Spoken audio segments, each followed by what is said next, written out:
It's 7 o'clock. This is the Sky News French Elections special program live from Paris. I'm Yalda Hakim. Polls have just closed in a parliamentary election which could see the far right take power here. Exit polls are due at any moment as Marine Le Pen's national rally won the largest share of the vote. Opposing the far right is a hastily assembled coalition of the left. As well as centre-right leader Emmanuel Macron has his gamble of calling the snap election backfired. We're live here in Paris throughout the evening as we receive the results which will reverberate across Europe.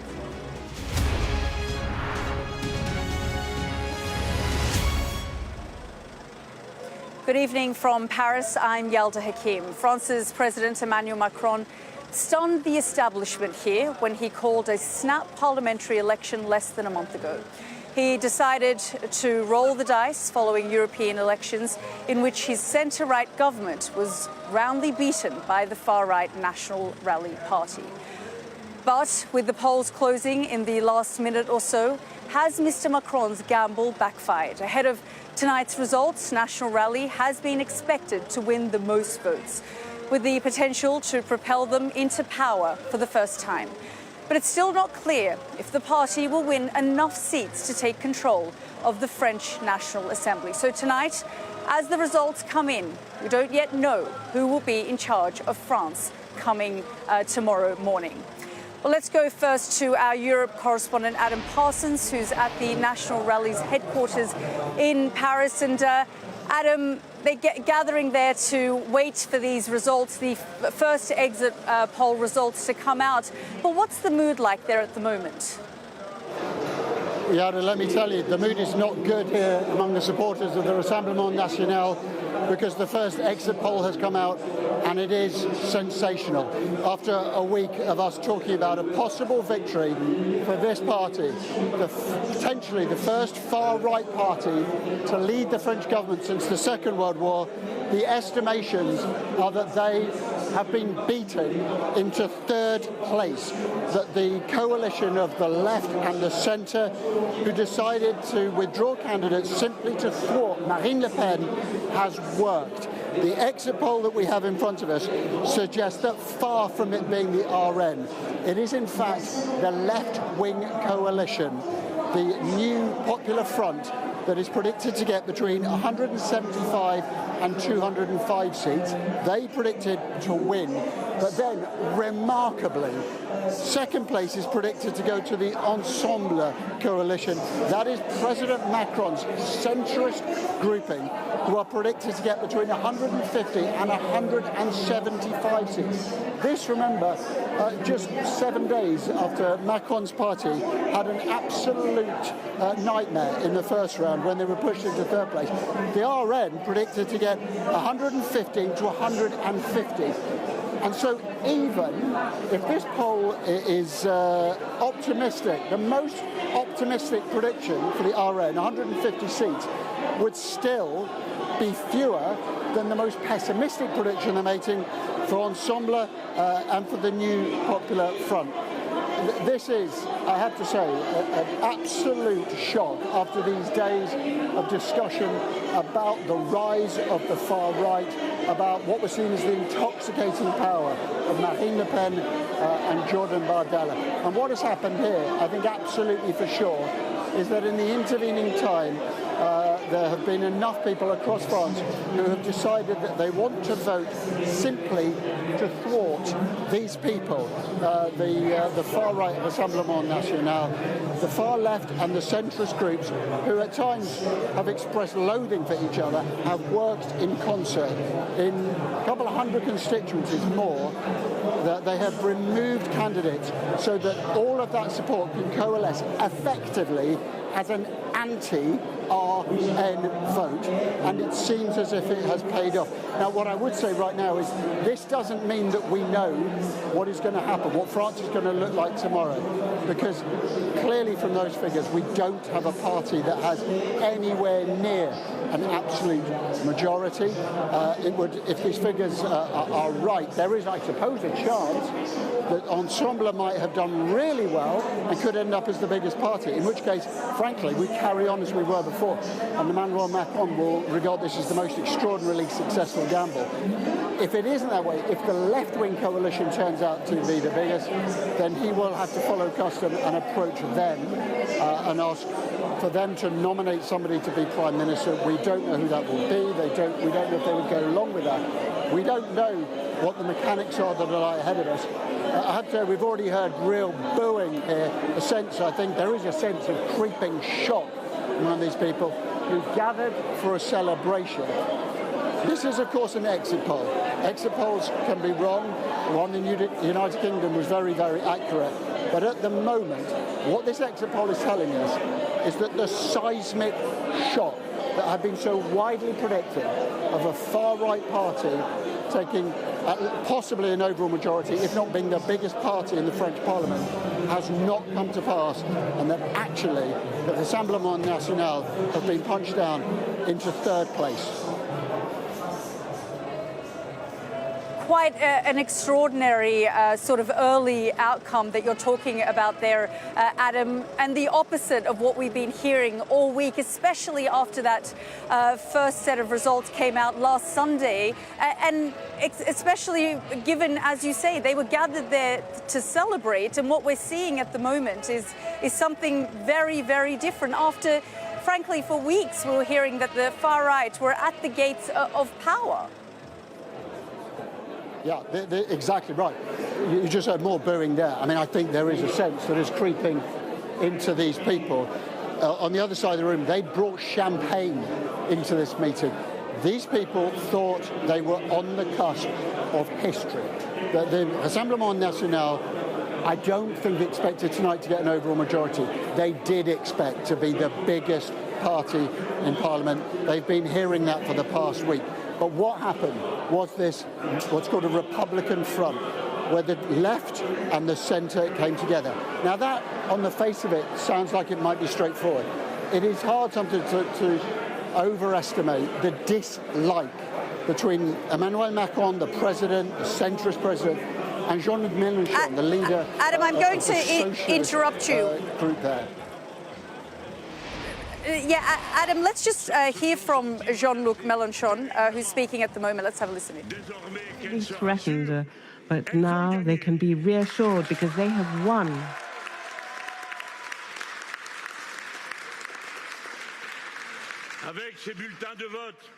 So, with these votes, the majority has made another choice for the country. The desire of the peoples from now on has got to be strictly respected, and from now on there should be no kind of arrangement, a subterfuge which would be acceptable. And, in fact, the lessons are without appeal. The defeat of the President of the Republic and his coalition has been very clearly confirmed.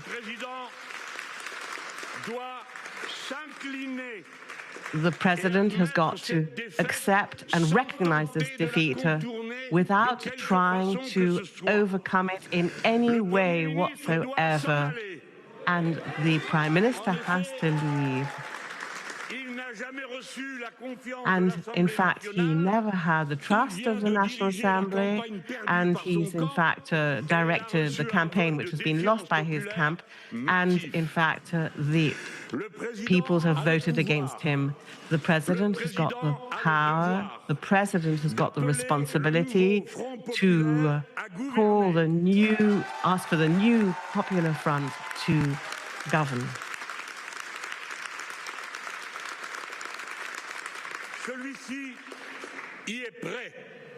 And we are ready to do so. The new Popular Front will respect the mandate that these votes have given as far as the candidates are concerned, and we will keep to our words. We will apply our programme, the whole of our policy. And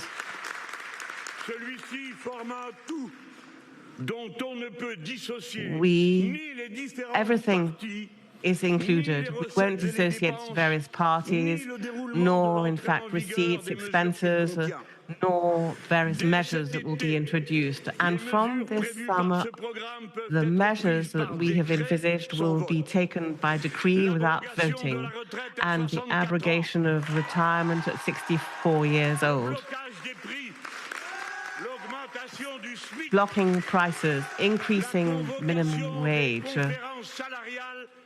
having salary negotiations according to the various professions, managing water, and also moratorium on major useless works. We already said last week, and this is something that we're confirming to the President of the Republic, we refuse to come into negotiations with his party in order to try to have agreements, especially after having fought tirelessly for the past 7 years his policy of treating people badly socially and ecologically, not taking the situation into consideration. And especially, we want to make sure that the polls are taken into consideration. Especially, we want to make sure that despite any kind of knocks that we've received, any kind of defamation that we've had, and any kind of insults, we still have overcome and we've won.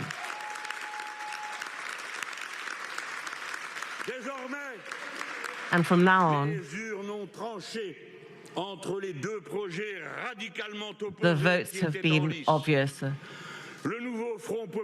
And the new Popular Front is ready to govern. And after all, it's the only alternative which is coherent, which has got a very organized program, very detailed program, and the elements on the left are united and have shown that they were able to deal with this extraordinary historical situation, and in its way, it's been able to avoid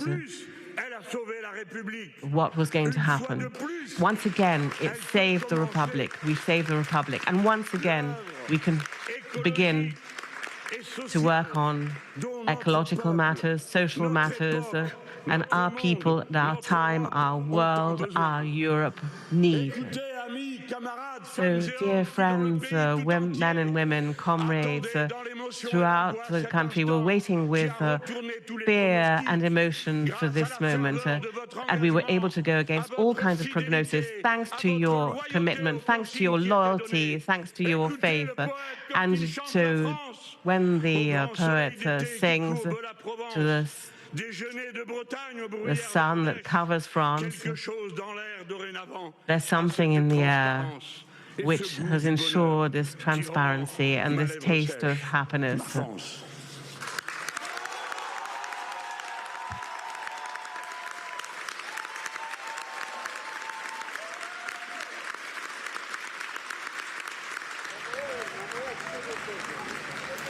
You were listening there to Jean-Luc Mélenchon, the leader of the La France Insoumise group in the National Assembly. And he is also currently the voice of the French leftist alliance. And in a shock election win, the French left have reversed things for Marine Le Pen's National Rally Party. So instead of seeing Jordan Bardella on stage at the National Rally headquarters, popping corks of champagne and celebrating, instead we've seen leaders of the French leftist alliance there giving a speech. You heard there from Jean-Luc Mélenchon, who said, "We have saved France." In the last week, we were seeing, after the results of the first round of this election, that the far right were leading. Well, that turned and changed today. We saw voter turnout was extremely high. A couple of hours ago, we were told at 60%. And as the exit poll results came out, a shock here in France with that leftist alliance seen to, at this stage, beating the far right. Let's just have a look at those exit poll results. We can now bring those results to you from our partner news broadcaster in France. BFM TV. Now, the exit poll suggests a hung parliament and that the left-wing coalition led by Jean-Luc Mélenchon has come first with a projected 175 to 200 seats. President Macron's centrist Ensemble has come second with 150 to 175 seats. And despite winning the first round, Marine Le Pen's national rally has come third with a projected 115 to 150 seats. Let's go back to our Europe correspondent, Adam Parsons, who joins us at the National Rally's headquarters in Paris.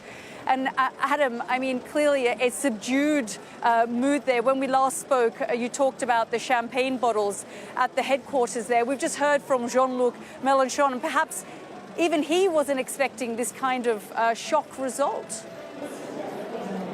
No, I mean, you say subdued. It's way beyond that. This is a stunned party. This is a gathering of people who thought this evening would finish probably not with the absolute majority they might have hoped for a week ago. They certainly thought they were going to be the biggest party in Parliament. The discussion here was about how do you leverage that? Do you accept the job of Prime Minister? Do you not? How do you make your presence felt as the biggest party? Well, guess what? That has gone up in flames tonight. Jean-Luc Mélenchon they just showed his entire speech here. I think that gives you a measure of the sense of shock. He was booed as he appeared on screen, but nobody thought to turn off Jean-Luc Mélenchon. So here he was addressing MPs, activists, the workers from his bitter opponents, the Ensemble. Just to sum up what Jean-Luc Mélenchon said, he said, we want to govern. He said that he was ready to take over the leadership of the country, and he called on Gabriel Attal, the present French Prime Minister, to resign. Now, we didn't have any more flesh on the bones yet. We don't know who they're going to nominate as Prime Minister. He did say that he would not enter into talks with Emmanuel Macron to form a coalition. So I guess that means he's prepared to lead a minority government, which is going to be fearsomely difficult in this country because it's like a Mexican shooting party. This one is that the left and the centre and the right and even the centre-right, the centre-left, these are parties with long-standing grievances against each other and will try to trip each other up rather than help, I suspect, in any form of coalition. So tomorrow's story will be about where does France go from here? How on earth does France put together some kind of cohesive government? But right now, it is about that sense of seismic shock that this party is feeling, having put itself on the cusp of becoming the first far-right party since the Second World War to lead France, to be the biggest success in this European wave of populism that has had such an impact on European politics, north, south, east and west. This was seen, I think, by many populists across Europe as being the crowning triumph on its way, and it has fallen flat. If these polls, and remember they are just exit polls at the moment, are to be believed, the Rassemblement National will be the third biggest party in Parliament, beaten by the left-wing coalition, but also, remarkably, by Emmanuel Macron's centrist Ensemble coalition. And just a thought on that. I was there in Brussels after the European election when Emmanuel Macron called this election. And to be blunt, people thought he was ludicrously ill-advised. They thought he'd acted hastily. They thought he hadn't thought this through. Everyone knew that his idea was to call the bluff of the far right. He thought that France would mobilise when they saw the danger, if that's how you see it, if they saw the possibility of the RN taking control of the country, that they would move against him. Many people thought he was wrong. The pollsters thought he was wrong. And tonight, I suspect that in the Elysee, Emmanuel Macron is sitting there thinking, I told you.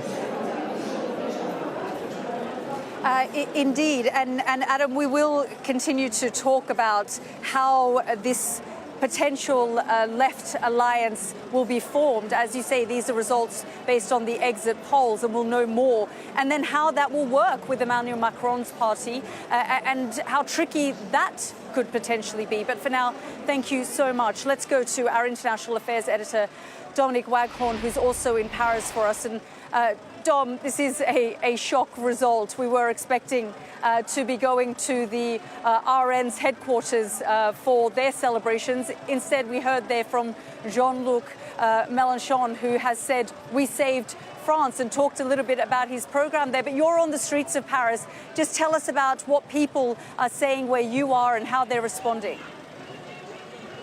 Yeah, so we heard from the left-wing leader, Jean-Luc Mélenchon, but this is where his supporters, but the supporters of all those other left-wing parties and other more centrist parties have been gathering through the afternoon, expecting the opposite of what's happening. And the mood here is the polar opposite of what Adam is experiencing there in the RN.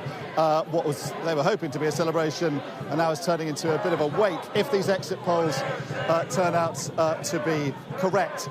As those exit polls were announced, the mood here turned from one of what was foreboding, really, to one of, I think, surprise and then celebration. I'll just show you the scene here now. This is La Place République, which is where people come, French people come to express their concerns, their resentments, their feelings in the wake of terrorist attacks, in the wake of political events, in the wake of seismic changes electorally. So they had come here expecting the worst, I think many of them, because of the surprise success of the far-right party in the first round of this election, the National Rally, and they adorned the monument there with their banners, a kind of quilt work of a patchwork French tricolour, the banner of the NFP, that is the new Popular Front party that seems to have won so far in these exit polls, and we've seen flares going off, and as you can hear, Yalda, the mood is one of celebration, people cheering,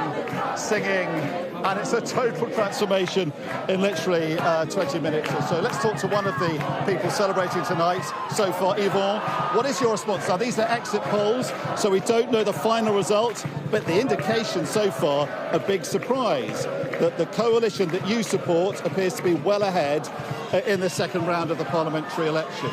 Sorry, I didn't hear your question. What is your response to what you're hearing in the exit polls tonight? My response? Yeah. I'm so glad because as I'm gay, I am black, I am born from another country, I'm an actor, and I'm so glad that racism has been beaten. And we felt that it was too dangerous. The climax here in France, the precedent week was too dangerous for some people like me, but for all the people from my family, from my friends. And I'm so glad that we have won a small win, but we have won some things. Tell us about the emotional roller coaster you've been on today. Did you expect RN to beat everyone else in the polls so far? I thought it would beat the other party, but I wasn't sure. You thought the far right party would win? I thought the far right would win, but I wasn't sure. So I'm glad that they didn't win, but it's not really so strong that it was pretended to be, but I'm glad that they didn't win. And had they won, had Jordan Bardela's party and Marine Le Pen's party won, what would that have meant for you personally? What would that have done to you? And if they turn out still to win tonight, these are exit polls, so who knows what will happen. If they Things won, are moving in your way, but if they do win, and things don't look like they're moving in their way, what would happen? What would that mean for your life? Well, for my life, in France we have intermittence, which is a French special regime, and thank God it won't disappear. But with the RN, it would have been disappeared. What are you going to do tonight? You going to celebrate? I'm gonna do some party, but small party, because I'm gonna go to my parents' home tomorrow, and I'm gonna have my holidays, thankfully. Were you losing faith in France, and does this restore your confidence in your country? I was a little bit losing faith, but no, it's going to be better for me, from all my friends, and from all my families. Yvonne, thank you very much. Thank you too. Thank you. And as you can hear, I'm sure, Yalda, from the crowd behind me, there is a mood of exultation at the moment. I think it's probably still cautious because these are exit poll figures, of course, and, there could be such a thing as the French equivalent of a shy Tory voter people coming out of these polls may have, if they were voting RN for Bardella and Marine Le Pen, they may not have been prepared to admit it. But certainly on the face of these exit polls, a total upset after that upset at the beginning of these parliamentary elections, now moving completely in the other direction, a dramatic change. And I think the question for these people who are from a disparate coalition of groups, centrists and also very much on the left of French politics, is how will this play out in terms of the hung parliament? How will the French President Emmanuel Macron now deal with what appears to be very different mathematics to what came before these parliamentary elections and to what he and many others had expected and feared? So a lot of questions very early on still in the evening, but certainly from where I'm standing, a very changed mood, and on the the left of French politics, people very much celebrating so far the prospects, they hope, of ultimate victory in this parliamentary second round of elections. Yeah, Dom, as you say, reverse of what we were expecting. We will be continuing to talk to you throughout the programme. Thank you so much. Well, joining us now is Dominique Moisy, Special Advisor at the public policy think tank, the Institute Montagny. Thank you so much, Dominique, for joining us here on the programme. What a result. Yes. I mean, although when you look at your pieces and the things you've been saying and writing throughout the week, you're almost predicting that this may happen. Yes. I think the first round of the legislative election was a referendum against Macron. The second round tonight has been a referendum against the National Rally, the extreme right. If you want to summarize in one sentence, you would say that fear of the unknown has prevailed over hatred of the president. And I don't think it comes as such a surprise. We are a few weeks away from the commemoration of the 80th anniversary of D-Day, and the French were going to hand over power to the long, distant inheritors of the Vichy regime, of those who collaborated with the oppressor. That would not have been possible emotionally. I think the French have memories. To see Bardella or Marine Le Pen be in charge of lighting up the flame to the memorial of the resistance in Mont Valérien was simply too much. And that's what I want to talk to you about, the historical memory of people here and their sentiment towards the far right, actually. They moved today, they mobilized, and something clearly shifted. But it's also a warning shot to Macron, isn't it? Definitely. In some ways, the irony of it all is that we all thought a week ago that the president was ending power to the extreme right. In fact, we may very well have a center-left government in the coming days or in the coming weeks. Macron as well. It's not like that will be easy. Well, there is a new balance of power now between the president, the top of the executive power. In fact, our president has the symbolic power of the king and the real power of the prime minister. But next week, on both realms, he will be diminished. The parliament is hung, very divided, but there's more parliamentary power in France, potentially, as a result of, well, I think Macron behaved in 2024 as David Cameron did in 2016. He took a huge, unnecessary risk at the cost of his power, of his country, and above all, of Europe. Has it paid off, though, in some way? I don't think so. He prevented the worst to occur. But we have a very divided France, very polarized France. This will leave traces. The extreme right will feel betrayed. There's something wrong. We were at the door of power last week, and now we already come number 3. How come this has happened? Something went wrong. Do you think they'll feel like it was stolen from them? Some will definitely believe it, though it's absolutely wrong. It was not stolen from them. What happened is that in the middle of the week, they announced who their government would be. And the French realized that it was a bunch of amateur, incompetent, or extremists, or both. And they didn't want to give their fate to this group of people. They said to themselves, well, I don't like the president, but I want something else. And the left reacted very strongly when they saw the possibility that the extreme right would come to power. So Macron clearly thought the far right, was more dangerous for France and its future and its position in Europe and the world. But what kind of far left are we going to see in this country too? Well, that is the problem. The left is very divided. The far right was very united behind Le Pen and Bardella. In the case of the left, there is Mélenchon, whom you quoted. He may appear as the key figure, but he's rejected by at least half of the left, who consider him an extremist, a dictator, whatever. And so there is the possibility that a coalition of the moderate can be formed behind a key centrist, center-left figure, and Macron... We just, Dominique, have Jordan Bardella on stage at the National Rally headquarters. Let's have a listen in.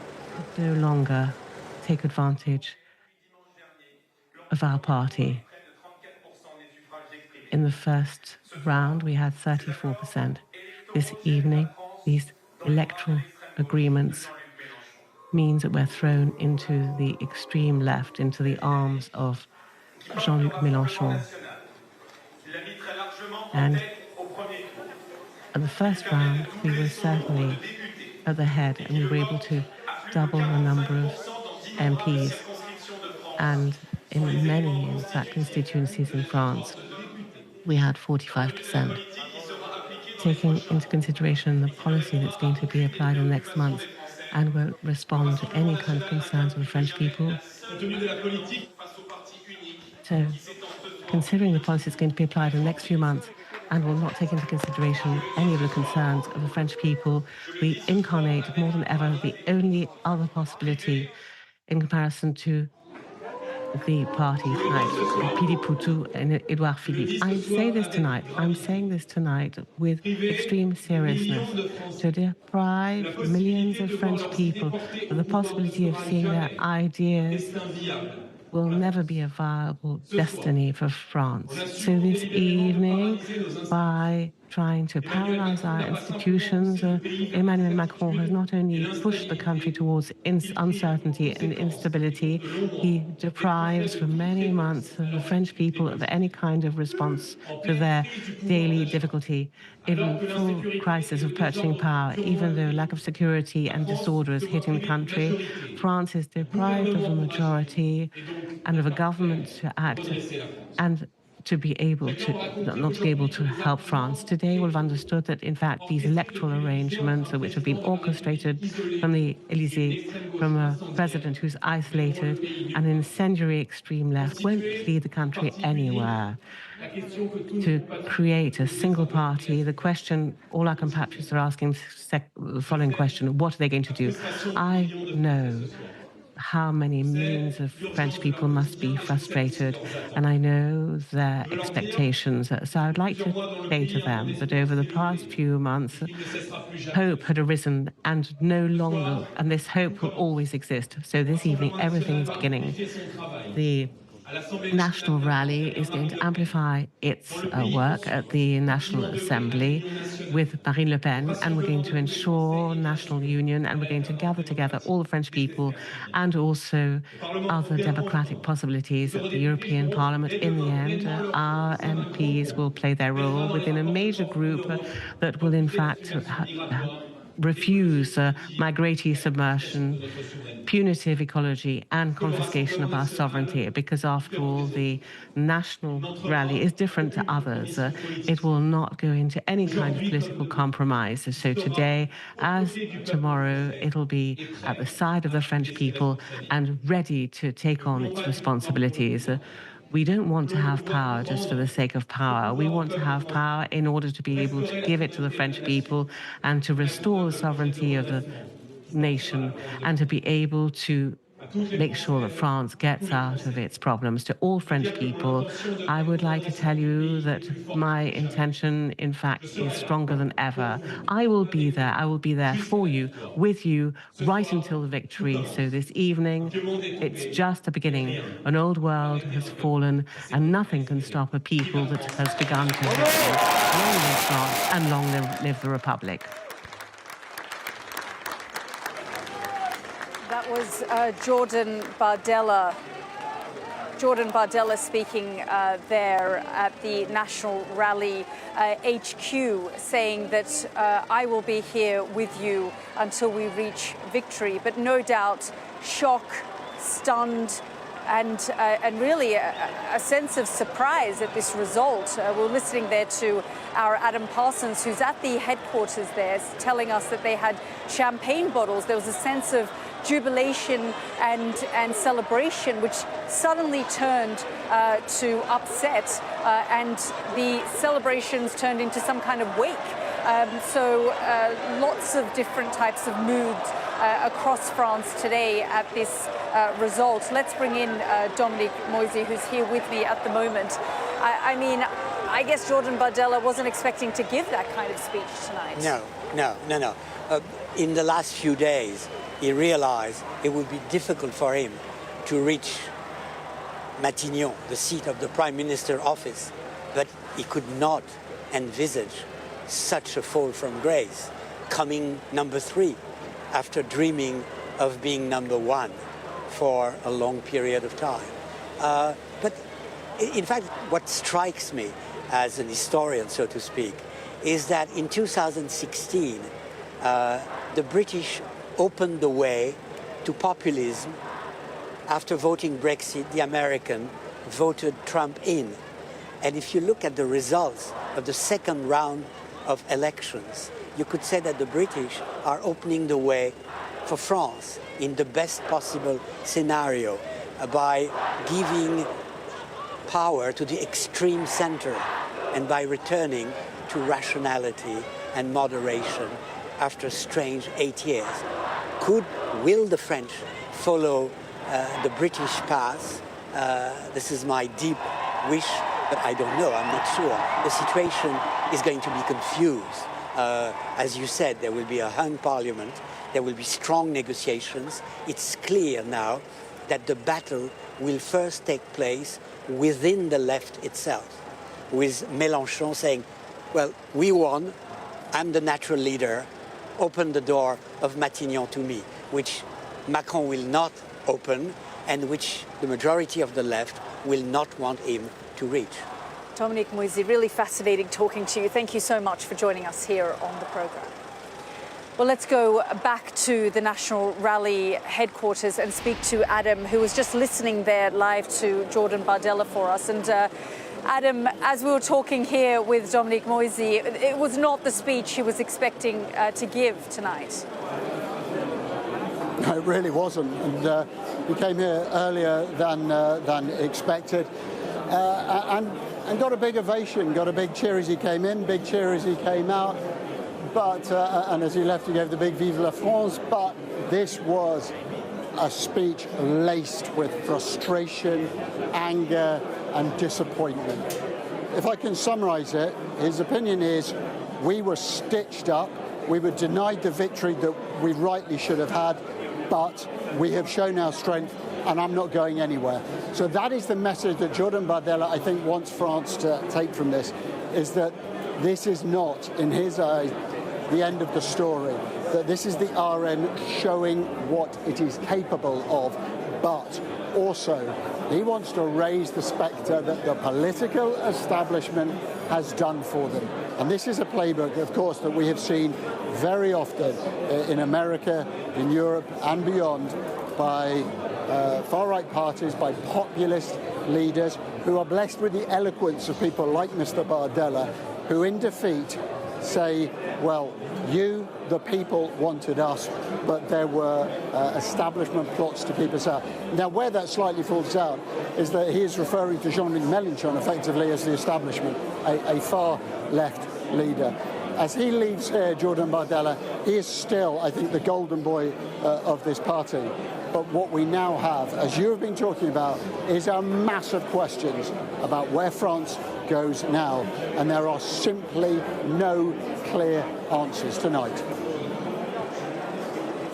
Indeed, as you say, a lot of uncertainty tonight, despite those shock results. Thank you so much for now, Adam. Let's bring in Agnès Poirier, French journalist and political commentator. Agnès, thank you very much for joining us here on the programme. It is a shock result, and we've been talking about it for the last half an hour or so as the exit polls came in, although my other commentator has been saying that, look, we started to see things shift midweek, and the RN didn't think they would get the result they did, but certainly not the sort of numbers that they're seeing tonight.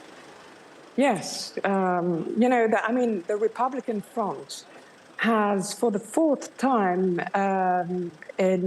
for my generation, stopped the path to power for the Le Pen party, whether it's the father, Jean-Marie Le Pen, or the daughter, Marine Le Pen. It's quite extraordinary because I didn't think the Republican front would hold so well. And in many ways, it's very strange to look at the figures. I mean, we don't have the definite numbers of seats, but the left and hard left alliance will probably come first, then the presidential majority, and then quite far away, the Le Pen's party.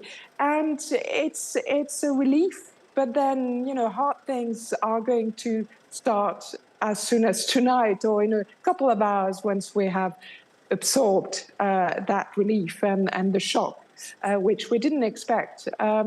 Because really, we'll have to admit that President Macron's gamble sort of paid off in many ways, because Dominique Moïse told you just a few minutes ago that he had done a sort of David Cameron in 2016 with Brexit, but Brexit didn't happen in France tonight, if you see what I mean. So he did take a gamble. It's certainly not the majority he would like to have, because he's losing about, 50 seats.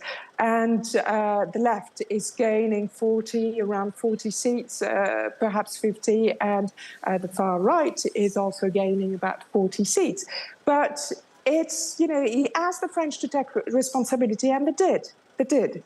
And this is the beauty of the second round. This is the beauty of, 2 rounds elections, if you compare it with Britain, for instance, is that, there's the first round, and then we regroup during the second round, especially if the far right threatens to reach power. And then there is what we call the Republican front, when there's tactical voting.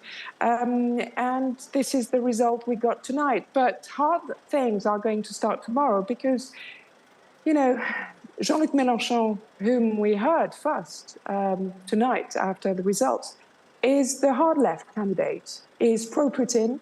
His party has been, resorting to the vilest anti-Semitism since the Dreyfus affair in France. And there is no way Republicans or Democrats can actually ask Jean-Luc Mélenchon to be the next prime minister. So we'll see whether President Macron can actually build a broad-based coalition, which is not a French thing. We're not the Germans, we're not the Italians. We don't do broad-based coalitions, but we'll see whether everyone from the left, the moderate left, or the Republican left and the Republican right, and of course the center, sort of come together in a unity government and serve, the people. Because for a year we're stuck with that National Assembly. We're stuck So says the Constitution. The president cannot dissolve before another year. So we have a hung parliament, which is really not a very sustainable. Yeah, it has a lot of complications in itself. France may have stopped the far right from taking power, but we're not quite sure the makeup of this leftist alliance either. We don't know as yet. We're basing everything on exit poll results, aren't we? No, completely. And we might actually have tomorrow wake up with actually 3 blocks that are almost of, equivalent force. So this is really a question of all the Republicans, all the Democrats coming together in a coalition. But of course, then there is President Macron. What is he going to do? He showed that he could be quite abrupt in his decisions. 4 weeks ago, he said he wouldn't dissolve, and he didn't sleep on the results of the European election, and straight away, quite abruptly, we hadn't known him to be so abrupt, decided that he had had enough, basically, and that France was not possible to govern. Indeed, I mean, a dramatic few weeks and then a dramatic result tonight. Agnes Poiré, thank you very much for joining us here on the programme. Well, let's speak now to Sir Peter Westmacott, former UK ambassador to France. Thank you so much, Ambassador, for joining us here on the programme. I mean, it has been, as I was saying there to Agnes Poiré, a dramatic few weeks, and then there was this sense that the far right were going to, take control, take power. They were at the gates of power. And then this dramatic twist at the 11th hour where France has spoken and they have historical memory of the far right. But this coalition could also pose its own set of problems, not just for Europe, but France's position globally. Well, I think you're right, Yalda. We're all going to be kept guessing for a while. France is a wonderful country and has yet again surprised us all with the outcome. In one sense, I think what President Macron was trying to do with his gamble of calling the early election was to make the country more governable, because he didn't have a majority of his own party in the National Assembly. He had to use presidential powers. There were times when it made him unpopular, and he was held responsible for doing things which he would rather not have been entirely the president's responsibility. So here was a moment to try and do something to change that, but also to address the problem of the dramatic rise of the far right in the European elections. We all remember that one of the reasons we ended up with Brexit in the United Kingdom was because the Conservative Party in the UK was deeply alarmed by the rise of the UK Independence Party in European elections and felt that it then had to address the problem, because otherwise the far right was going to take over the Conservative Party. And that's one of the reasons why we ended up with the commitment to a referendum. Now, I think in the case of President Macron, this was a move perhaps to call the bluff of the right by saying, well, you can score very highly in the European elections, but in the ones that really matter, the national ones, you're not going to do so well, so we can cut you down to size. That didn't work out. We saw in round one that the far right did much better than expected. But you can argue that he did achieve part of his objective, because in this extraordinary process of a couple of hundred of candidates standing down from both the middle, the Ensemble party of Macron, and the coalition formed by the Nouveau Front Populaire, you ended up with those two coming together, not at all likely bedfellows, in a process which pushed back the National Front, the Rassemblement National, to third place. So in a sense, he's kept the far right out of power, having in the first round seen his bluff, if you like, backfire. Where does that leave us for now? I don't know. When I was in France and you had cohabitation, in other words, of a government in the National Assembly of a different party to the French president, you had one party, which was led by Lionel Jospin, and you had President Chirac from the right in the Élysée. But now you haven't got a single party. No party will have the majority. Not clear who the prime minister will be. The rest of the left coalition will not have Jean-Luc Mélenchon, and I'm sure the president won't either. So it's going to be complicated. It won't be even a normal cohabitation, and cohabitation at the best of times is complicated. So, where does that leave us? I don't think any of us has any answers at the moment. The idea, I think, was to make France more governable. I'm not too sure that the president has achieved that objective tonight. No, I think you're right. I mean, the idea was, perhaps stop the far right, but also put France in a position where it is more governable. And now we have a new set of complications. And these complications come at a time where the war in Ukraine rages on, for example. And France has an extraordinarily important position when it comes to leading the EU alongside Germany. And then, of course, the concerns around China, the upcoming US elections. And so, the question is, how destabilized will France be and the impact that will have on its position in both Europe and globally? Well, I think you raise a really important question. Of course, we need to remember, those of us in the UK, that it is the President, not the Prime Minister of the National Assembly, who have responsibility for national defence, for foreign policy and for European policy. So there are significant powers that remain with the President, and he's made pretty clear he's not going anywhere. So he will be the arbiter of French policy on all those issues. But nevertheless, if there is a problem in terms of the relationship between the institutions of French democracy, the National Assembly on the one hand and the Presidency of the Republic on the other, and if there is a strong sense of resentment from the far right that they feel they've been somehow cheated out of their victory, then I think France does become a slightly more difficult and potentially unstable partner. But it is a really important moment. President Macron has played a significant leadership role in galvanizing NATO's support in defense of Ukraine against the Russian invasion. So is the United Kingdom. Well, UK and France, even though we're outside the EU, we're very much in NATO. When we've got the meeting of the European Political Committee coming up at Blenheim Palace soon, which will bring the European leaders and wider afield, leaders from further afield together, we really do have to work together in the cause of, it sounds cheesy, but nevertheless, defending the values that we all hold dear and ensuring that Western democracy is in reasonable shape. So it is not at all a moment when the rest of us can afford to have France, a critical European partner, the other main player in Europe in defense with the United Kingdom, the only other nuclear-armed power along with the United Kingdom in Europe. It's not at all a moment where we want to have France, if you like, not playing its full part in international proceedings.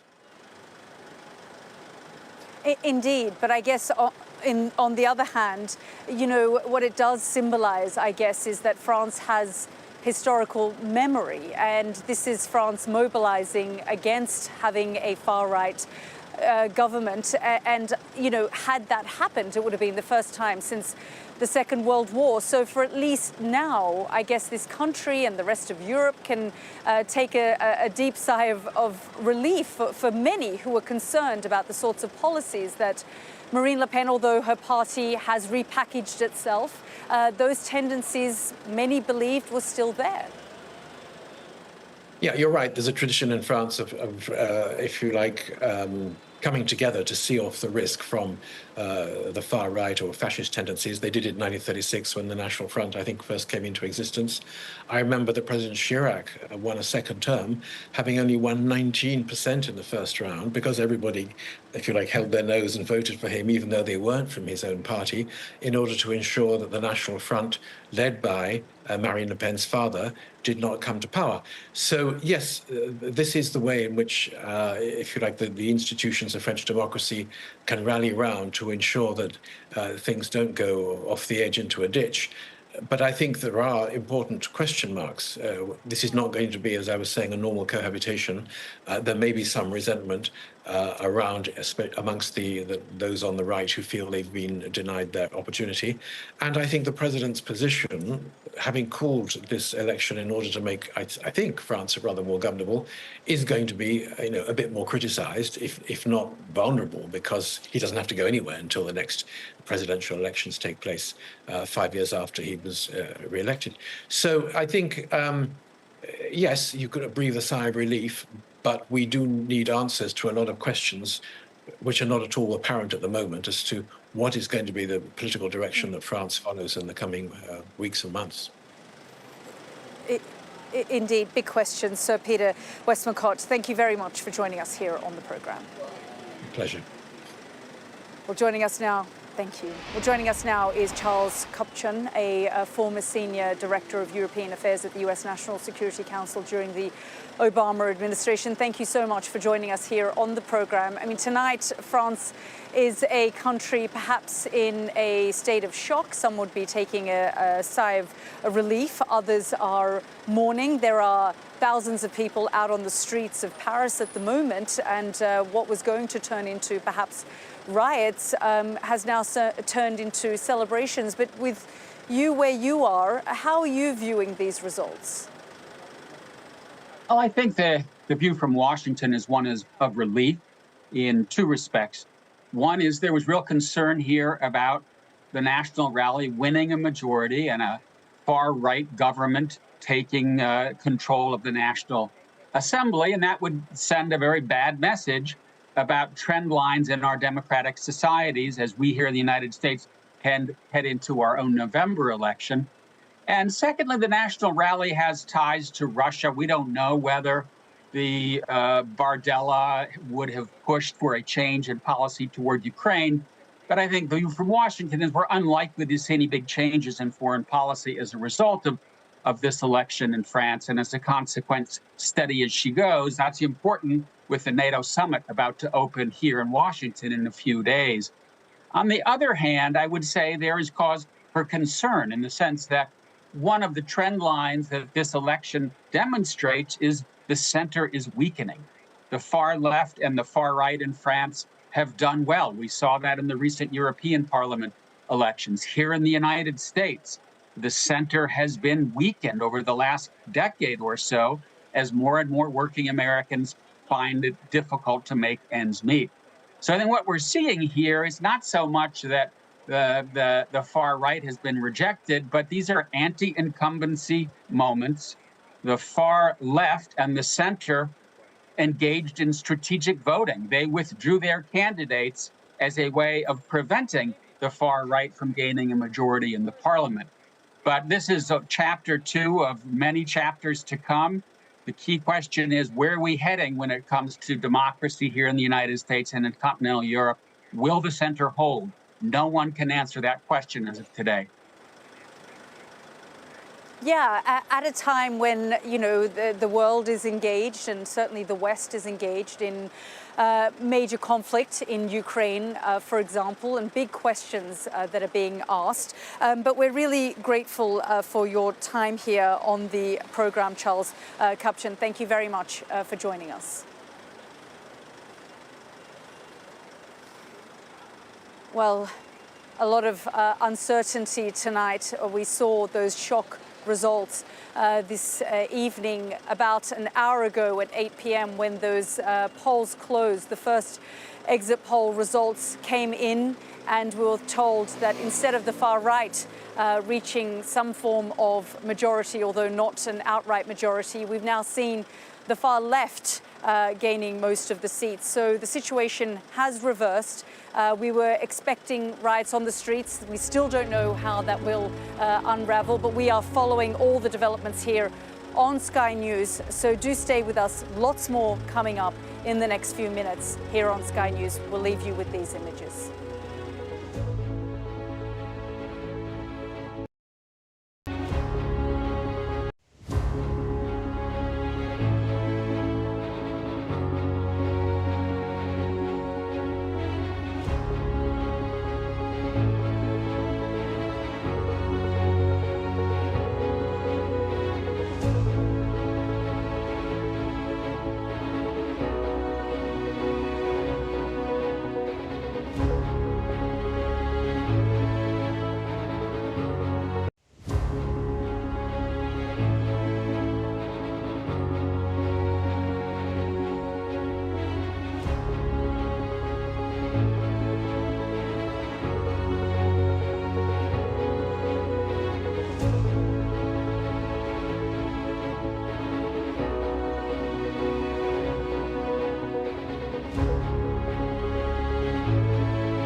It's 8 o'clock. This is the Sky News French Elections special program live from Paris.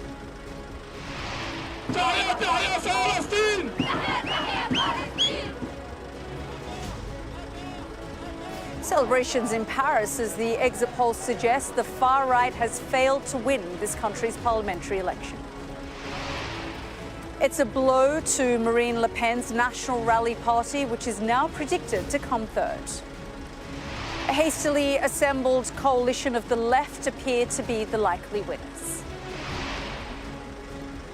Centre-right leader Emmanuel Macron comes second as his gamble of calling this snap election backfires. We're live here in Paris throughout the evening as we receive the results, which will reverberate across Europe.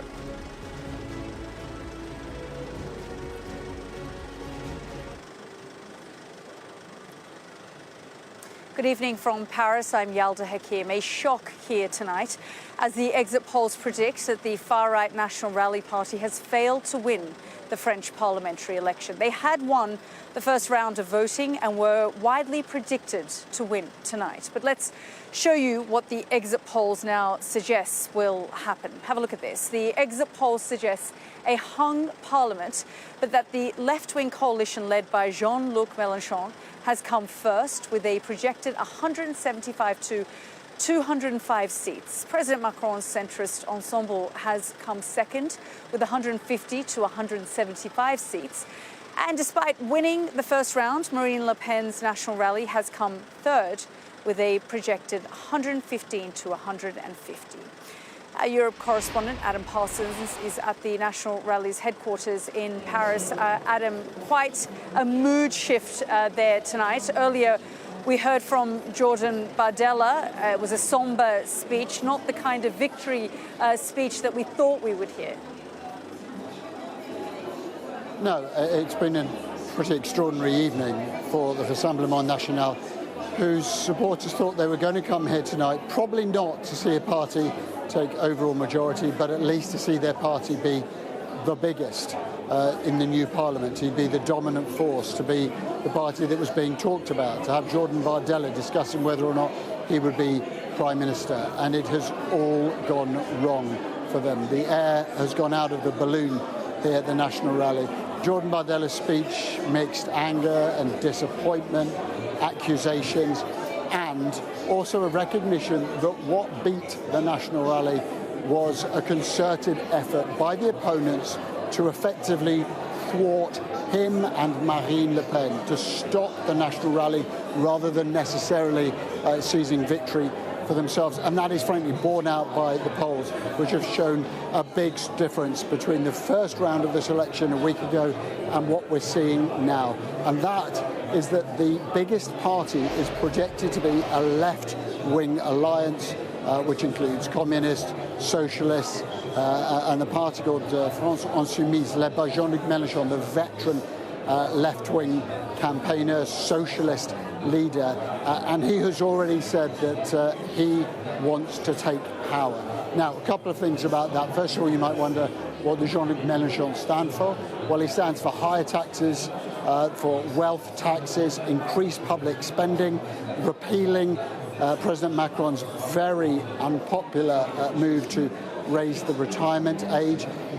Jean-Luc Mélenchon in the past has also expressed scepticism about France's position in NATO, although he's backtracked on that. Now, that said, this is a coalition. It's not just about Jean-Luc Mélenchon, and the other parties in that coalition, frankly, don't like him for all of his success. They do not want him to be Prime Minister, but they have yet to coalesce around somebody else who can do that job. And Mélenchon has, over the past month, frankly, sort of flip-flopped about saying at one time, if they don't want me to be Prime Minister, I won't go for it. Other times saying that he would make himself available. It's going to be very hard now to see who takes over that pivotal role of Prime Minister. It's in the gift of the President, Emmanuel Macron, to give that. He offers it by custom to the biggest party in Parliament, and that would be that left-wing group. But there is a world in which those polls are slightly wrong, that the left-wing New Popular Front doesn't do as well as projected. The second party does better, and that is his own coalition. It would be extraordinary if Emmanuel Macron's centrist coalition turned out to be the biggest party in this Parliament, as they are at the moment. But these projections do allow for that. What they don't allow for, if they're right, is for the Rassemblement National to become the biggest party. I think it is clear, listening to Bardella as well, that they have already accepted that they've lost, with Bardella basically saying this is anti-democratic for all the other parties to gang up against them. Where France goes next is very, very difficult to predict. The present Prime Minister is Gabriel Attal, the youthful protege of Emmanuel Macron. Remember, it was Macron who called these elections after his party's dismal showing in the European elections. I think pretty much everybody thought that was a mistake, except the president himself. And today there will be those in the Elysée, those his supporters, who said this is what he planned all along. He wanted to expose the RN, the far-right party, to the greatest scrutiny. And he wanted them to do well in the first round and then to lead to this pincer movement of uniting political parties, disparate parties, against them. Now, the next stage you might think, well, what about a coalition? I think we need to be realistic. Jean-Luc Mélenchon loads Emmanuel Macron. Emmanuel Macron loads Marine Le Pen. Mélenchon and Le Pen load each other. French politics is full of people who can't stand the sight of each other. Coalitions are going to be very, very hard to create. So we may be heading into an era of minority government led by the left, an incredibly fragile government because they will be opposed at every turn. You would think there would be a mechanism for deciding this, and there isn't. You talk to people across here, across France, at the moment, they say they don't know what's going to happen, but they think they know what's been averted. And that is that France, a week ago, looked like it was going to have its first far-right government since the Second World War. That now looks vanishingly unlikely. Yeah, Adam, I'm just going to read to you what Jean-Luc Mélenchon actually said. He said, our people have clearly rejected the worst-case scenario. The Prime Minister, Gabriel Attal, has to go. The New Popular Front is ready to govern. So, you know, a sense there, as you say, all of these people hate each other. How on earth are they going to come together and deal with this fractured country and fractured society? Because this last week, while they've managed to stop the far right from gaining power, just shows how divided France is today. Yeah, I don't think they are going to come together. I think that's the simple answer, Yalda, is that Jean-Luc Mélenchon cannot lead his own grouping with any unanimity. The idea that he's going to reach out and form a coalition with Macron, who loads him, is one for the birds. I think it's hard to see, for all of his rhetoric tonight, and for all the fact that his party is the largest, it's really hard to see how Jean-Luc Mélenchon can emerge as the Prime Minister. Because, for instance, some months ago, his comments about Israel and Gaza expressed here in France caused such anger that was when his other party leaders in the New Popular Front basically almost disowned him. What is holding this grouping together is effectively some kind of kinetic energy. They know that they are politically more successful if they're together, but it is a truly loveless marriage. And a poll has shown that actually the French public also don't want Jean-Luc Mélenchon as leader. They would rather have somebody from the French Socialist Party. So I think the most likely outcome from that is that a putative Prime Minister from that grouping will come from negotiations within the group. But remember, that Prime Minister will, if the polls are right, lead a grouping that has maybe 200 seats for them, which means that the best part of 400 MPs are not allied with them. That is not so much a fragile position of leadership as an absolutely precipitous one. And in France, I think there is a kind of consternation, a shrug, like, what on earth do we do now? Because it's not used to this. This is not a country particularly used to any kind of coalition government. And at the moment, We just don't seem to have the grounds for forming coalitions. It is a time of absolute political instability, and that I think will worry financial markets, it will worry other European governments, it will worry NATO, it will worry G7. Macron, of course, is up to the Washington summit in NATO later this week. This is one of the most influential countries in the world, and at the moment, it lacks leadership. Yeah, indeed. Adam, thank you so much for now for all of your analysis there. Let's go straight to our Dominique Waghorn, who is, well, out on the streets of Paris, Dom, and we're expecting to see riots on the streets. We don't know, it's still early days, but something like 30,000 riot police were deployed across this country, 5,000 of them around the suburbs of Paris, and yet the mood has shifted here tonight.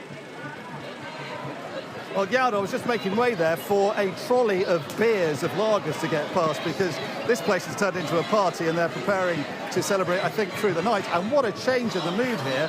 An hour ago, up until an hour ago, the sense of foreboding was palpable in the air here in the Place de la République, a place where the French come to celebrate, but also in times of tension and national concern. And I say that the mood was one of anxiety, being controlled by a lot of police, and I think they were preparing for trouble, as we saw in the wake of the victory of the far right in the first round of this parliamentary election. And then it just turned on a centime, the mood here. It shifted to one of surprise euphoria, and we've had chants, singing, people dancing.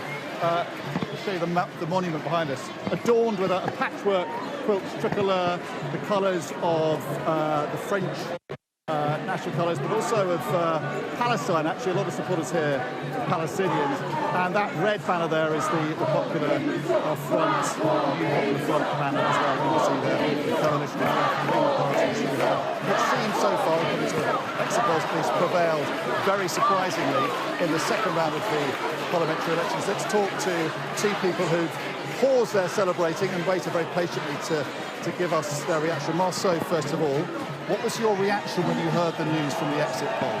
Well, the thing that we heard the noise on the street first. We heard some celebration screams in the street, and we were just like so happy because we didn't expect it. And I think it's a really great call for hope for the whole country, and that's why we're here to celebrate. We've been protesting for a while now, and now it's just the time to celebrate after all the protesting. Are you a Mélenchon supporter, a communist supporter? What would you describe yourself as? No, I think NFP, like the global union, more than a character, more than an individual. Ellen, you were dancing until we pulled you out of the crowd, so your mood appears to be one of celebration and euphoria. What went through your mind and your heart when you heard the news that things seem to have swung around in this election? So first, it was a huge relief because, as Marceau, I was manifesting almost every day here in Republic Place, and so yeah, when I see everyone cheering and so grateful, I'm like, okay, we won this battle, but it's half of a relief because it's not like absolute majority, so we need to keep fighting. How worried were you by the way things were going in this parliamentary election? Super worried. Like all the minority in the country were very like how do you say that? I think many rights we're going to have like less freedom in terms of everything. I think the RN had some poor ideas for many minorities, as NSA.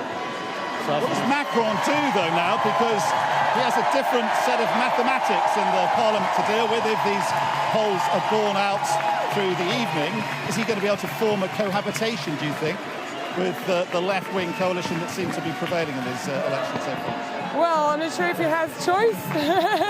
He has to work with this. He doesn't have the majority, and actually all the previous elections he only won because of extreme far-right party. So he never clearly won the elections. It was never about him. So finally we get to have a counter-power, which is like left-wing, and yeah, we're super happy about that. So that's the direction you want France to go in? Are you confident it's going in that direction now? I really hope. It's never 100%, but the results show a good direction, right?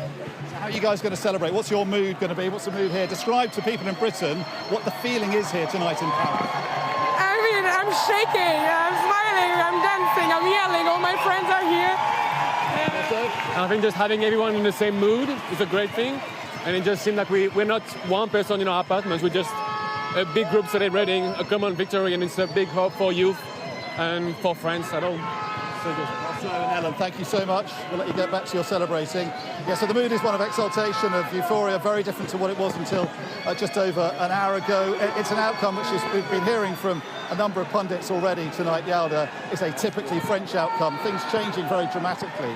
And I think the feeling won't just be one of relief here in the left-wing side of things in French politics, but also across Europe and possibly across the rest of the Western world. There was a real sense of fear, I think, about the prospect of a far-right party taking over the government of France and having to find some kind of cohabitation with Emmanuel Macron. There was a fear that he had been completely destroyed by what had happened in the European elections and where these elections were heading. The markets tanked in reaction to the first round of these parliamentary elections. We'll see how they respond next. But there are a huge amount of questions, a lot of anxiety I think, still, and a real sense of uncertainty about what Emmanuel Macron does. He's managed to avoid, it seems so far from these polls are saying, a right-wing outcome to these elections, but he now has a completely different challenge to deal with, somehow forming some kind of way of dealing with and living with a modus vivendi with the left-wing end of French politics. So that is a challenge for him, but certainly for the people here, they feel that this is their night and things are moving in their direction, and they hope the country will continue heading in a left-wing direction. And they're hugely relieved, at least for now at least, and hoping the rest of the night is borne out by the initial promise of these exit polls. Indeed, Dom. And as you say, we can see those extraordinary images there of celebrations. But let's go to the National Rally headquarters, which now feels very much like a wake. You can see there live shots of Marine Le Pen, who has arrived at the headquarters. It appears that she is talking to some press or the room. But as soon as she takes the stage, or if she takes the stage, we're assuming she will, we will be going to that live. But a very different mood there at the National Rally HQ. Adam Parsons was telling us that they were planning for celebrations. Jordan Bardella, the co-leader, protege of Marine Le Pen, was expecting to take the stage tonight and declare himself the potential prime minister. But actually, let's hear from the current prime minister, Gabriel Attal of France. He's speaking at the moment. Let's have a listen in. Cette dissolution, je ne l'ai pas choisie, mais j'ai refusé de la subir. Et avec nos candidats Ensemble pour la République, nous avons décidé de nous battre. With our candidates, we decided to fight.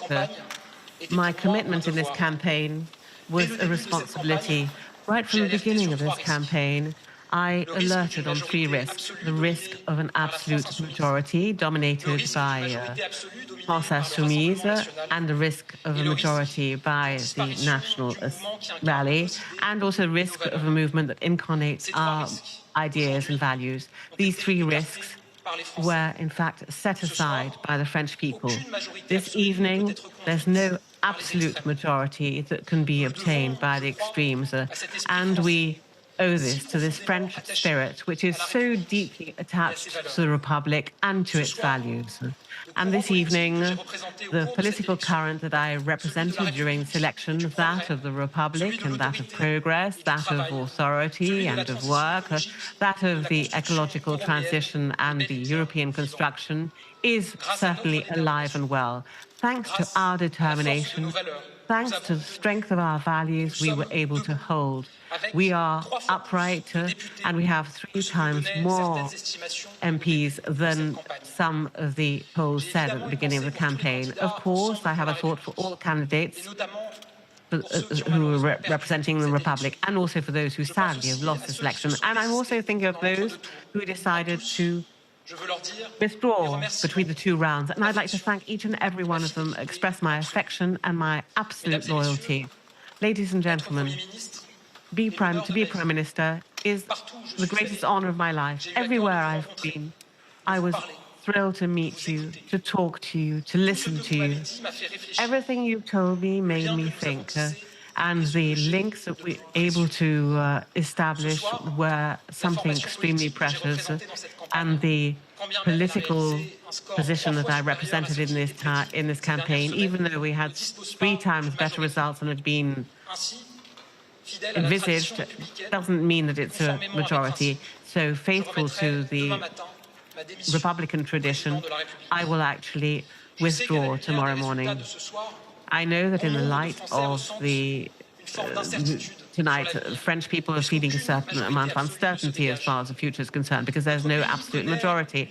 Our country has come across a political situation which has no precedent and is prepared to welcome the world in a few weeks' time. And of course, I will take on my responsibilities as long as necessary. And of course, it can't be, in fact, any other way. But I think about my duty, the respect for the sovereignty of the people. So that's the image that I have of my functions as a prime minister. Ladies and gentlemen, this evening, there's a new era. There's a new era as far as our nation is concerned. From tomorrow, the center of gravity of power will, because of the will of the French people, more than ever in the hands of Parliament, in the hands of the representatives of the nation, and so therefore in the hands of our citizens. Our responsibility is enormous, and I will never be able to accept that the political offer is in 3 blocks and that everyone wants the other 2 to disappear, because that's not what France is. And that does not represent the French people. And I will never accept, in particular this evening, where the extreme right is getting historic score, that millions of our citizens should choose extremes. And to those French people, and I've always said this, and I reiterate this tonight, I respect each and every one of you, whatever your choice, because after all, there aren't a few categories of French people, those who are right and those who are wrong, those who will vote correctly and those who would vote badly. There are some lives that are more difficult than others, and it's those lives that we have to improve. And I will always have the same objectives: to unite, to act with a very clear method, never to betray our values, never to ally ourselves with those with whom we don't share anything. A new era is also beginning for the values that our candidates incarnated, and we're going to have to invent something new, something major, something useful. And we'll have to question everything again. And from tomorrow, our political space is going to have to work to try to have a new political choice and to think above all about French people, their lives, and once again to incarnate hope for them with clear values, guarantee union and never give in to division, to incarnate authority but at the same time preserving our humanity, to act as far as security is concerned, to be on the side of those who believe in France, always, and on the side of our compatriots, without fail, in this adventure, which is in fact to take on our ideals. I know that we're going to be able to have the support of millions of people who don't want our values to disappear, and I know that I can count on our newly appointed MPs and to see to what extent we have to change, to really try to take into consideration the expectations. We are not going to be prepared to accept the extremists and to allow the country to tear itself apart. We're always going to try to pacify, faced with those that want spirits to go into flame and to act as polemicists, populists. We must always try to really take into consideration the expectations of French people. We will always be loyal to our values. My dear compatriots, so let's show the strength and the grandeur of our country. Let's show everything that France is capable of. And let's show that we're ready to rebuild everything again, because after all, we are France and nothing can resist to the French people. Thank you so much.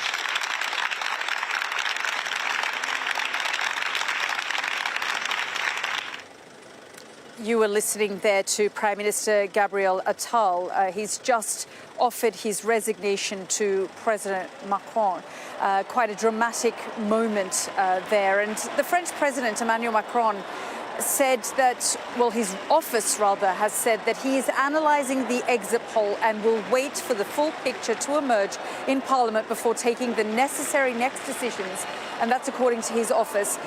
They've said, well, the French presidency has released a statement saying the president, as guarantor of our institutions, will respect the choice of the French people, meaning whether or not he will accept the resignation of Gabriel Attal, who has just said that he will offer it to the French president, perhaps tomorrow, as these dramatic events take place. And that dramatic result is revealed over an hour ago, where we saw that leftist alliance take the lead. Well, joining us now is Francois-Joseph Chichon, former French diplomat and political advisor to the French ambassador in the UK. Thank you so much for joining us here on the programme. Some dramatic moments there, listening there to Gabriel Attal offering his resignation. I guess he had very little choice. You know, we are yet to see how things unfold with the far left, but that's expected. Yes, that's the way institutions in France works. After defeat at the elections, the Prime Minister offers his resignation. But I assume he will probably carry on for some time, because putting together a government from the picture of the parliament that we have tonight is going to be extremely difficult and extremely long. We have essentially a 3 blocks parliament, and the far right and the far left still represent between 1/3 and 40% of the parliament. So it's going to be a very, very difficult parliament to handle, and the negotiations to put together a coalition are going to be difficult and long. And I think one of the key issues will be the budget, because that will be the big first test of the new government in the autumn, and that's going to be a big challenge to bring together all of these political forces from the left all the way to the right to try to form a government out of this very, very divided parliament. For the past few weeks, our audiences have become familiar with what the National Rally stands for and what the far right here in France believes, what their policies are. But help us understand, I know that there is a number of different groups part of this coalition, but essentially, what are their values and beliefs? So the value and the belief of the National Rally is really all about, you know, the focus on sovereignty, of like a little bit of nationalism as well. They are also quite opposed to European integration, and this is actually one of the main elements that differentiates them from other political parties in France. But what I would say is, you know, beyond the ideology, what they have also struggled to do throughout the campaign is to actually put forward a credible policy platform. But what about the far left? Yeah. Because, you know, we're hearing a lot about Jean-Luc Mélenchon hating Emmanuel Macron hating him, and hating Le Pen. This is going to be a very tricky situation when we think about what the far left actually believes in. Yes, I agree. I think the far left is they are going to try to put the far left aside from the negotiation of the new parliament, or the new government, sorry, if the numbers allow Emmanuel Macron to do that. Because there is, again, quite a huge divide between what the far left believes and the rest of the political forces that could form a government. And Mélenchon has been quite a difficult figure throughout the campaign. Even his allies inside this left-wing, far-left coalition have said he can't be prime minister because he's such a dividing figure. So I assume that you know, the far left is going to clash quite heavily with the rest of the political spectrum in the negotiations that open now to try to form a government. And of course, Mélenchon has been accused of making anti-Semitic remarks as well, for example, which will be tricky to balance for Emmanuel Macron. Yes, absolutely. Yeah, if there would be a comparison with the UK, Mélenchon is some sort of like a Corbyn figure, if you will. Very, very powerful in his own camp, but he has difficulties to bring support outside his own sort of political party. But yes, the divide between him and Macron is extremely deep, and this is why I don't think he will be part of any negotiation to form a government. And you know, the Socialist Party, the ecologists, who apparently have done quite well during these elections, they will try to push Mélenchon aside to form the new government. But again, we have to see how what the final results are. We're basing this conversation on exit polls that came out about an hour or so ago, and we will have to see how things unfold. What this coalition actually means of the leftist alliance, who has how many seats, and who has the majority even within that coalition. Yeah. Yes, absolutely. Yes, and I think this is you know, the key tasks of the days and I think weeks ahead to try to find a common policy platform for all of these political parties. And I'm sure discussions are starting right now. By the way, this I think gives Macron a little bit more influence and power because the president gets to choose the prime minister. And I think he will have a role in brokering the talks between the various political parties to try to find common ground on policy and also common ground on who is going to be the ministers and who, most importantly, is going to be the prime minister. Yeah, I mean, quite a tricky situation for him as well, because he may feel like he's taken France off the cliff edge with the far right, but he has his own set of problems with the far left, for example. Oh, definitely. And I mean, let's remember as well, this is a defeat for Macron. His political party before the election had around 250 seats, and according to the exit polls, he might have between 100 and 120 seats. So his numbers have halved in parliament. And it's a new era in French politics because it's the end of Macronism effectively. There's these political platforms that he put together in 2017, which was designed to offer the electorate an alternative to the far left and to the far right. And look at today, both the far left and the far right are extremely powerful in the new parliament. So. And in many ways have weakened Emmanuel Macron and sent a warning shot to him as well. Thank you so much, Francois-Joseph Chouchan, for joining us here on the programme. Well, extraordinary scenes across Paris this evening. You're looking at some of those, or you were looking at some of those live images of protesters who had gathered. Those protests have turned to celebration, but there are police everywhere, riot police everywhere, even here where I am. They've gathered in their thousands. About 30,000 riot police believed to be spread across the country after concerns that things may escalate, and about 5,000 of them in and around the suburbs of Paris. But we aren't seeing any real sort of violence as yet. You're watching Sky News. We've got lots more coming up in the next few minutes.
Hello and welcome back to this special edition of Sky News, live here from Paris as we watch the results of the French election unfold. And what an extraordinary night it has been, certainly for the leftist alliance, and more or less a shock, stunned situation for the National Rally, who were expecting to come out on top.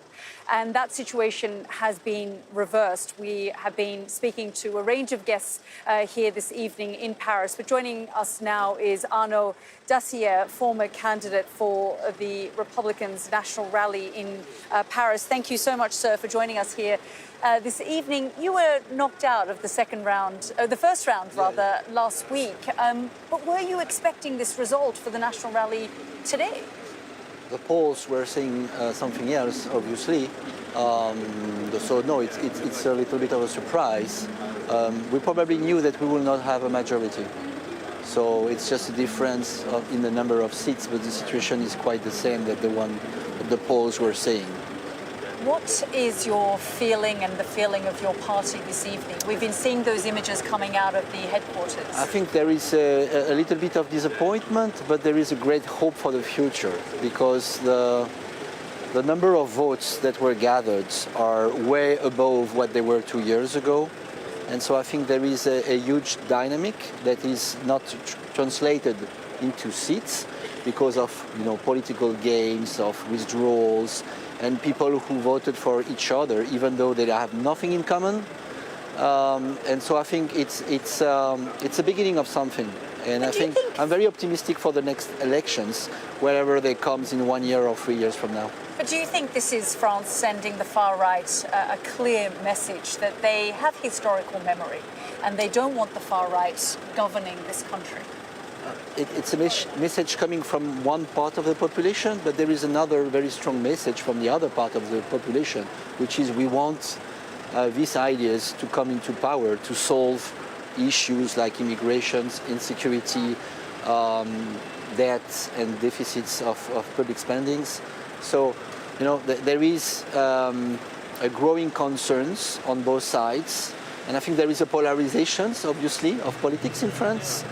But I think it's normal because France is facing huge problems, and you have two different visions how to solve these problems.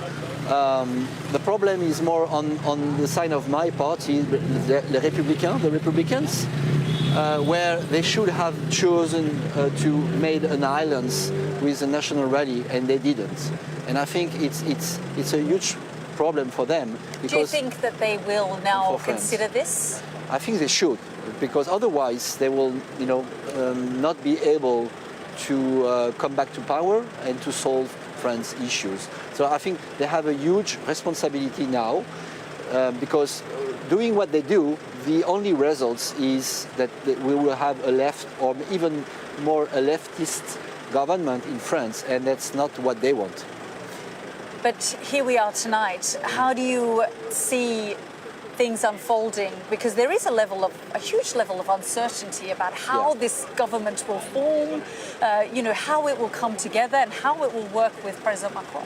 You were asking me how I'm feeling tonight, and the biggest feeling I have is to be worried. I'm worried for my country, because there is a period of instability and uncertainty that is opening now. Nobody knows what coalition will be formed. Nobody knows which prime minister.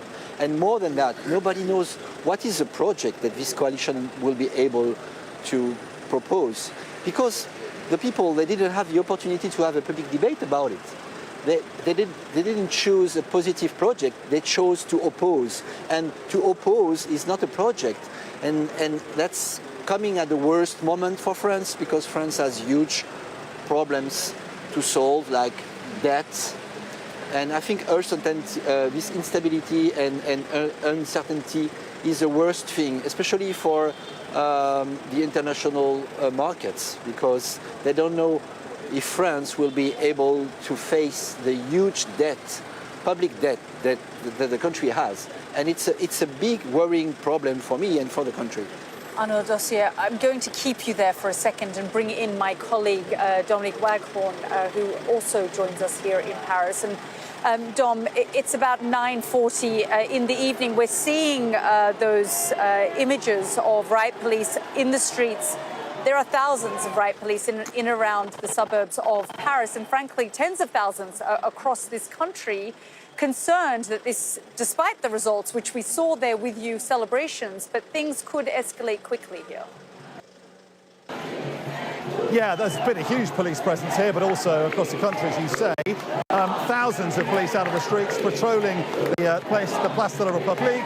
Unusually, they normally stay in the wings, but there have been lines and lines of police vans on the streets coming into this part of Paris, but also you are around the Eiffel Tower and around the Bastille. I think the fear was that a far-right outright victory in this election could have seen a repeat or even worse of what we saw in the first stage of that parliamentary election, when the far right seized that unexpected victory over everyone else, and we saw rioting and unrest on the streets of Paris. I think it's less likely tonight because things are moving in the direction of the way I think a lot of, or the majority of Parisians wanted them to. The far right national rally is not as successful and not as popular in the French capital as it is across the rest of the country. And so I think the mood here is going to be just one of celebration, although I'm sure the police will leave nothing to chance. And it is still a volatile, febrile atmosphere across the political arena in France, and therefore that could translate into tension, unrest and volatility on the streets as well. But for now, at least, the mood here, certainly, and I think this is the heart of the celebrations really, is just one of euphoria and exaltation. The monument here adorned with the tricolour. We've seen a juggler juggling with flaming batons, loud cheers from the crowd as he was doing that. All the colours there of the various parts of the left-wing coalition that has done so well, it seems, in the exit polls at least of this election. Let's talk to Faye now. Faye, let's have a word with you. You were here when the exit polls announced that the left had done better than the far right. What was your mood when you heard that? Everybody was screaming. Like, I was in the 19th arrondissement of Paris, and everybody was like cheering, like at a football game. Everybody was happy because Paris is a cosmopolitan city, and we know that the far right is very dangerous for minorities, for LGBTQIA plus people, for women. So it was like there was so much relief because we believe in a France that is anti-racist, a France which stands for the weakest, a France that is multicultural, and we do not believe in a French. We do not think French is far right. Like it's at the opposite. So relief and surprise. What were your worries though? What did you fear could happen today? To be honest, it was like the mood, the atmosphere in France. For many years, it's been like difficult because we were seeing far right rising and rising and rising in the polls, and it seemed like it was inevitable that one day they will finally manage to go at the top of the government, you know. And you know, like TV channels in France, they're not partial. They're really supporting, in a way, the far right. So, to be honest, it's a surprise, but it's a super good surprise. Big surprise for Emmanuel Macron as well. I've been hearing from experts and politicians on Sky News that he has a big challenge. Let's ask you, as an ordinary French voter, what should your president do now that this has changed dramatically in these parliamentary elections? I think he has to listen. You know, it's not the absolute majority that the left just won. So he has to stop being arrogant and finally listen to what people want. Like, they want better salaries, they want equality, they want a decent life. They want like free public school, free hospitals. They want to be able to finish the month. You know, he has to listen. Great, thank you very much. We'll let you get back to your celebration. Yeah, thank you very much. Now we celebrate. Yes, thank you very much. Have a good night. and a trolley of beer. I don't know if you can see that, Yalda, going behind. I mean, it is a real party atmosphere here, but one with a very serious message. Like Fen and thousands of others here are hoping that they can send to the Élysée Palace to Emmanuel Macron, and as you can hear, it's a deafening message here being sent from ordinary French voters here on the left of French politics, that they want the country to go in a very different direction to the direction they had feared was going to be taken by the far right. But a huge challenge who's dodged the right-wing bullet, but now has to grapple with a very different situation, a very different set of mathematics in the National Assembly. We're hearing from Adam earlier about the kind of mixture of fear and loathing in French politics. The huge fear about the direction the country could have gone under a National Rally party, a National Rally victory in Parliament, but also there is a sense of loathing amongst this coalition and the potential partners that it has to deal with if it's going to form some kind of workable government. All the factions of French politics very much at loggerheads, at each other's throats, and I think the huge challenge that now faces the French president is how do you grapple with that and bring about out of this sort of hung parliament, this very messy, very French outcome so far, it seems, of these parliamentary elections, a parliament that can restore some kind of stability to French politics and restore a sense of trust, which is hugely absent in French politics, but also, crucially, a sense of real leadership. So a very big job ahead for the French president and his team with the outcome, it seems, of certainly the way these exit polls are indicating these elections are heading. Dom, thank you, as always, for all of your coverage and analysis there. Let's bring in my guest who joins me here live, Arnaud Dacier, the former candidate for the Republicans' National Rally here in Paris. We're talking there about the emotions of tonight. We can see in the streets of Paris celebrations, and there were concerns around potential for riots. I mean, this remains a very divided, fractured nation tonight, despite the results that we're seeing. Yeah, you know, our voters, they never riot. It's only the left side who's rioting when they lose, because they have this special conception of democracy that they should always win. So I'm not very worried about tonight. I think they will celebrate their Pyrrhus victory, because to me it's a Pyrrhus victory. They can do nothing about this victory because they don't have a clear majority for a clear politics. Do you think that the far right feels that this has been stolen from them? You know, nothing is stolen. This is democracy. But clearly, it's not very healthy when the party who has gathered the most popular votes in the first round is finishing in the third position in seats. There is some kind of frustration there, because there is a majority of people who are willing, who voted for a policy that they will not get. If we were in England, the National Rally and the Republicans will have a crushing majority tonight, and I think that's good. This is good for democracy when the biggest party has the majority, because then you can have a clear policy that is implemented, and then it works or it doesn't work, but at least the country is functioning. And right now we will have a dysfunctional country, and that's very bad. Arnaud Dacier, thank you very much for joining us here on the programme. You heard their concerns around the uncertainty, the dysfunction that could come out of this result, but certainly a sigh of relief from some quarters that they have prevented the National Rally, the far-right movement, from taking power here tonight. Lots more coverage coming up here on Sky News. We will continue to provide you with analysis of the results here. We'll leave you with these images. UK news coming up in the next few minutes. We'll be back at the top of the hour.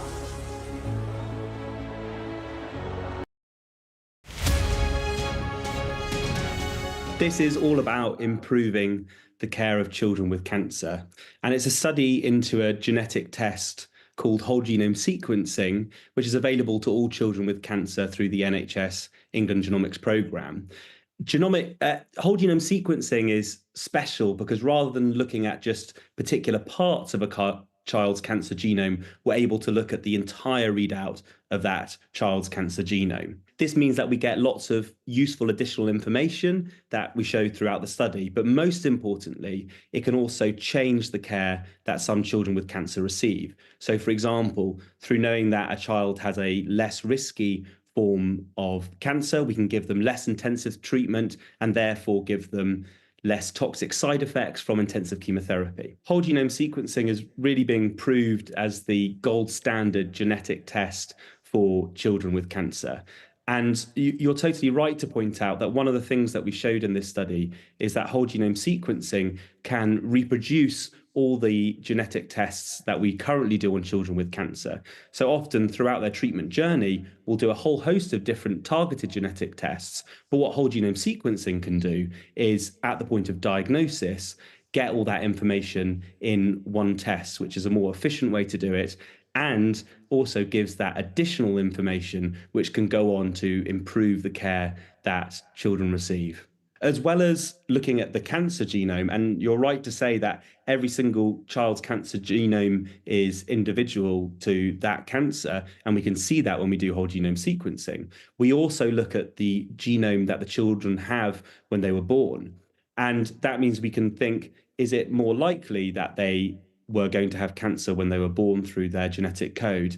And therefore, for that child and also their family, as you rightly bring up, do we need to monitor that child and that family so we can better intervene or treat them if we need to? So as well as giving that cancer information, it also gives that information about the genome that the child inherited from their family and may also be shared with other family members, which, as you say, can be a real concern.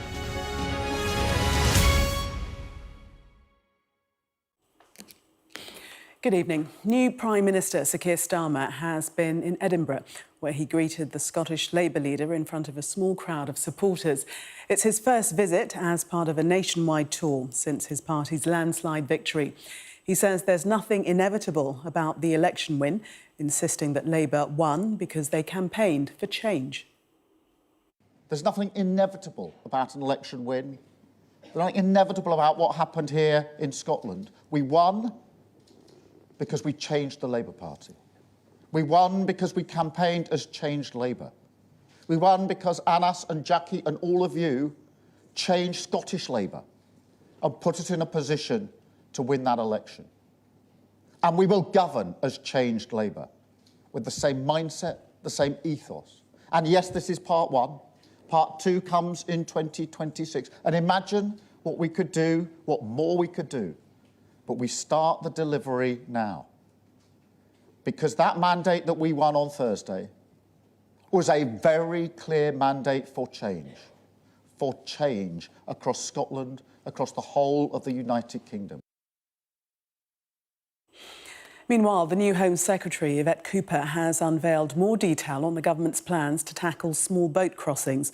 She's announced plans to appoint a new border security commander and says the government will introduce new counter-terror-style powers to crack down on organised immigration crime.